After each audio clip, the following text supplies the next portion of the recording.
Hey, what's up folks, Nate here, welcome back to the channel. So Arturia has just released the Memory V. Of course it's a recreation of the Memory Moog, and obviously without all of the constant going out of tune as the original did. It's still a great synthesizer, this, and we're going to dive in and take a look at creating a patch and try to find a few tricks that you can do with this. It's almost like a Minimoog on steroids. You'll be familiar with some of the layout here, but there are some cool things that you can do with this. And then Arturia, of course, have thrown in all the usual extras like extra function generators, some random stuff, effects and so forth. So we're going to just dive in, build a patch, and hopefully you'll learn something about the synth along the way. Let's dive in, we're going to check this out. Right, so a really rough overview quickly. If you know Arturia synths, you will be familiar with most of this. This follows the kind of newer layout with stuff like the Synthix and the JP8000. You've got this advanced tab here with the effects and some additional envelopes, function generators, so forth, the arpeggiator section, and your macros, etc. Let's take a look at the synth itself. Again, like I said, it's not all that dissimilar to a Minimoog, where you've got 3 oscillators that run into a mixer with noise. You don't have the feedback that you have on the original Minimoog. Of course, it's a polyphonic synth, not a monophonic. There's a bit of difference here with the wave shapes as well. It's a bit more like the Prophet, where you can have multiple waveforms on at the same time that get blended together within a single oscillator. Not like the Minimoog or the Voyager here, which is blendable between your waveforms. So you got from triangle right through to saw and then pulse. These can be turned on and off, and then they have a variable pulse width for each of these. So one other thing that I really like about this is that they've included a resonance or a bass compensation, very much like you have on the Messenger and the Muse. Which is really nice because ladder filters tend to lose a lot of their bass as soon as you turn the resonance up, and this kind of lets you maintain that as well. It compensates for the bottom end. We'll check that out as well. But let's start off with a brand new patch and try and do something a little bit more interesting with this. So let's take a listen. Just a straight up initialized patch. Rather than falling into the trap of just kind of using the bass waveforms here to do the regular sort of bass or pads or whatever, I'm going to try and do something a little bit different here. And we're going to grab a triangle wave initially. And we're going to play around with some of the voice modulation that you have here, which is essentially frequency modulation that you can send to various different places. However, we're going to be using Oscillator 3 as the source for that, very much like you can with the Moog, Voyager and the Minimoog as well. So to do that, we have various different ways. We can enable a waveform here, basically, to have that working, and then we can do things like assign that to the pitch, for example. Now this is pretty good for sort of like bell tones.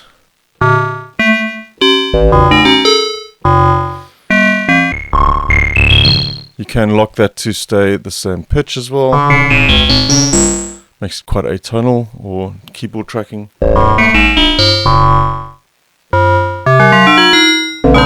Yeah, you get quite nice bell tones from that.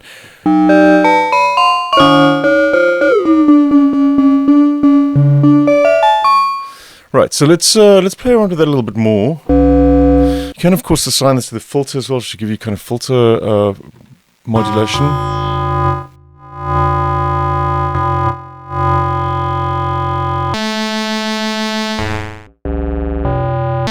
And yeah, those waveforms blending together give you totally different results.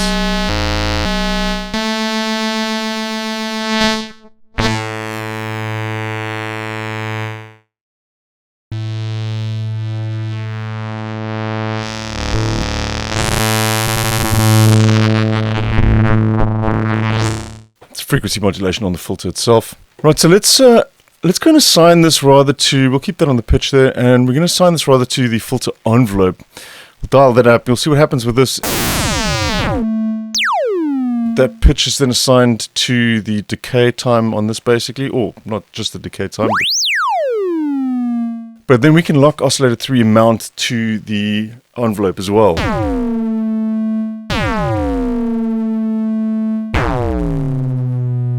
Now, a cool thing that you can do here as well is we can have the oscillator shape here, and let's try something different. You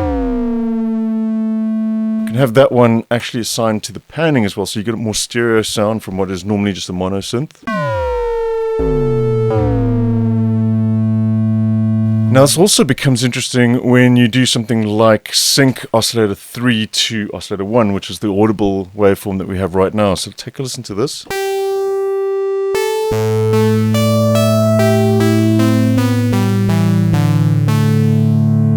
Now we can play around with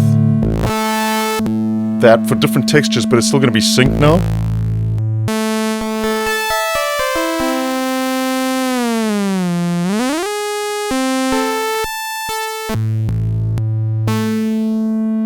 And we can change the pitch of this one for different textures too. And this one,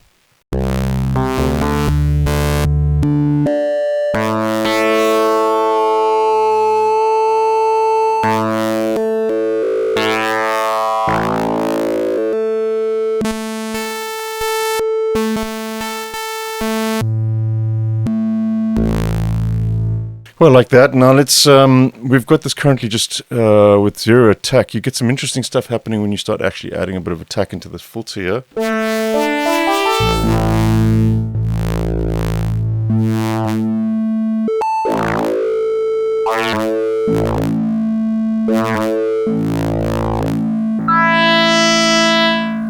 Right, let's dial in some of the amp envelope.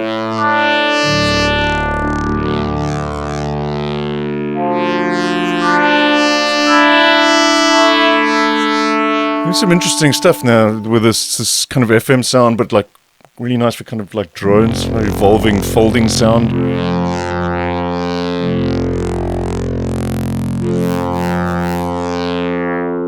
We'll put on the bass emphasis there as well, or the bass compensation.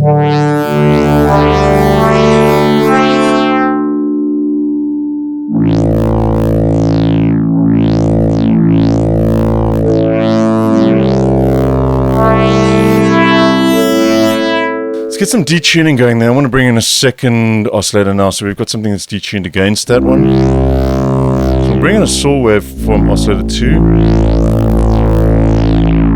That gives us that depth that we're looking for.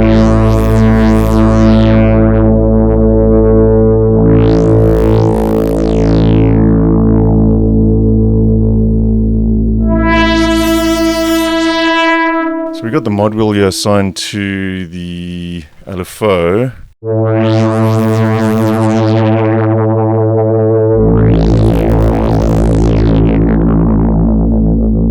So that is going to pitch 1. Let's maybe try that on pitch 3.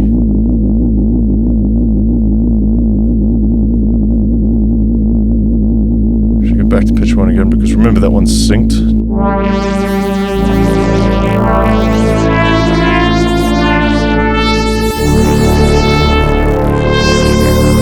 There you go, some interesting movement happening there now. So that's all just with the basics on the synth itself, and I'm quite happy with how that's sounding.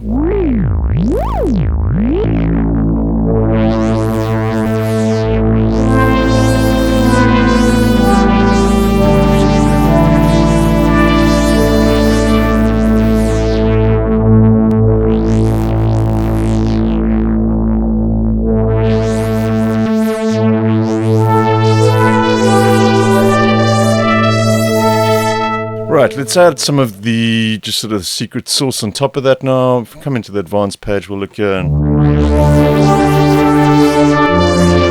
go to our effects section here. I think this could become quite ethereal actually, so let's maybe play around with something like the pitch delay here.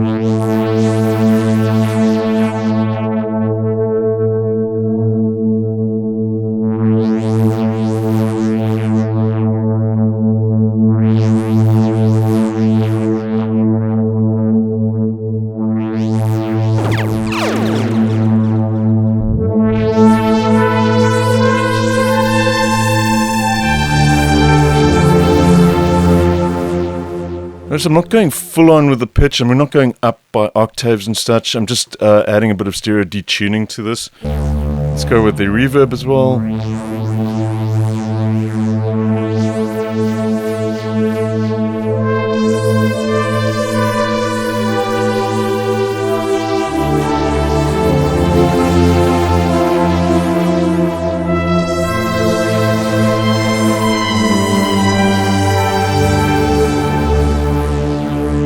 like where that's going.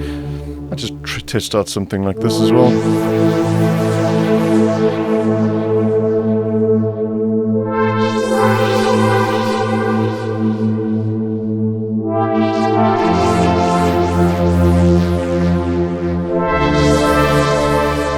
That could be something you bring in with a macro. The last thing as well, just to kind of finish that off, is to use something like the voice modulator, and we'll use that to actually adjust the panning on the voices as well, per voice. So when playing big chords like that, you're going to get more of a spread. So we can just actually attach that to the panning there.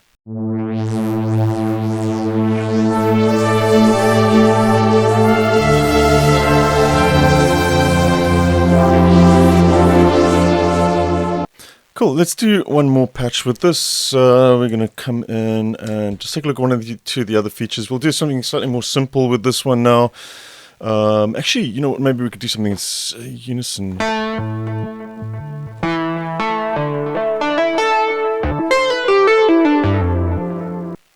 Let's play around with the arpeggiator for this one.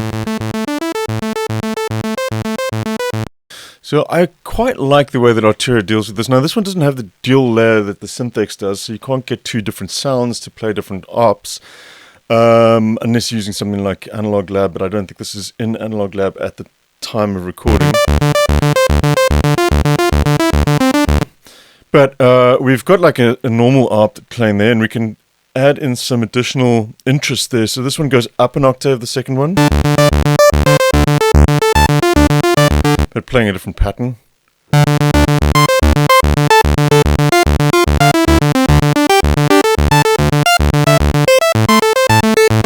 You can even do stuff like change this to a fifth, for example, maybe. We haven't actually even started dialing in the sound yet, so let's make this sort of a poly-metre as well. Let's do something like that.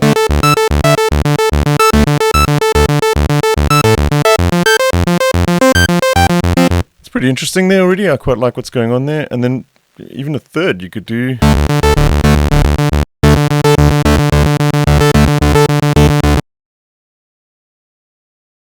And in this case you could even leave it on the same octave and just have it just sort of as an accent. It's essentially like having an extra note playing on each of those intervals where it's overlapping with this one. But then if you do stuff like, you know, dial up the vintage, you should actually hear that a little bit more because each of the oscillators will be slightly out of tune. So we could go and do stuff like.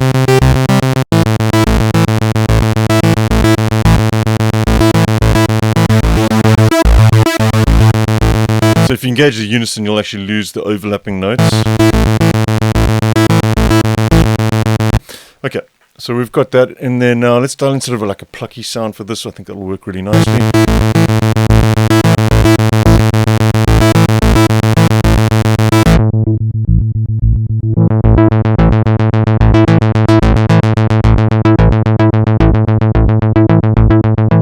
And just experiment with this actually just to see what happens with the.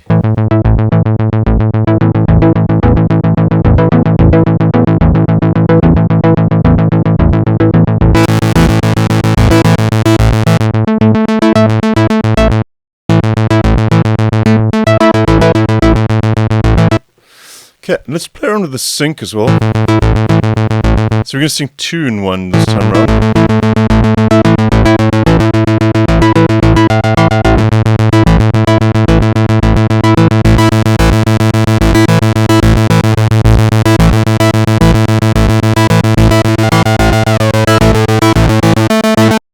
Okay, so in this case what we'll do is we'll get a sort of random amount assigned to the pitch of oscillator 2. Let's go with, we'll go with the voice mod again, I think. Or in fact, you've got different options there as well. So we could do something like the mod sequence even. And we'll set that to auto random after 1 bar. Let's have that play forward and the rate of 16 notes. Let's assign that now to the pitch and we'll go full, and we're going to set this to bipolar as well, up and down. Okay, so in this case, this presents a bit of a problem. If we want to add in a bit of the release, you can hear it's kind of messing up a bit with the timing there. That's because it's running over into the decay time and then it's changing the pitch as well. So you may actually want to, in this case, go with something like the voice mod, because that's set per voice rather than changing on a time scale like this. So if we go to the voice modulator for this one and assign that to the pitch, we'll get a similar feel. Actually, yeah, it's not doing that weirdness with the timing now.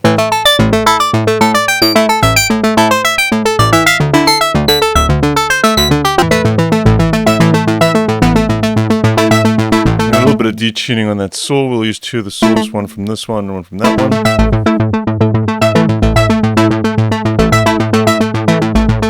And I can go to something like the effects.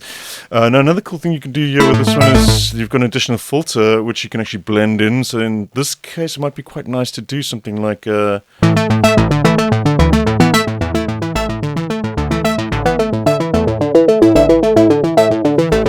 a hint of the band pass, and we can actually do something again like assigning the voice mod to that.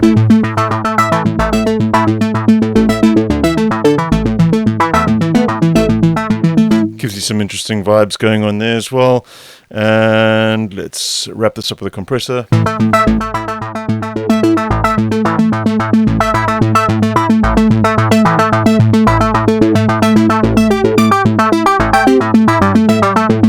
And of course this is definitely going to need a delay on it.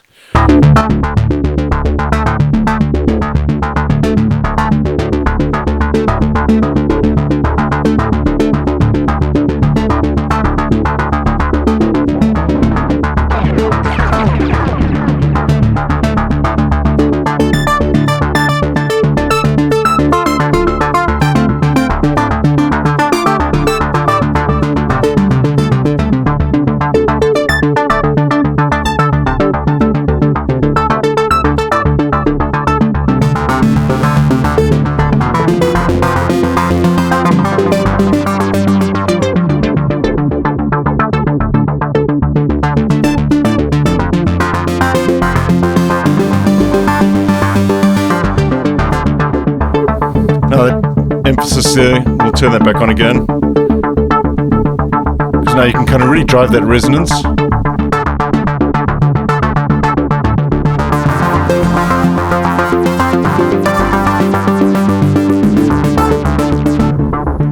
Maxing that all the way up now.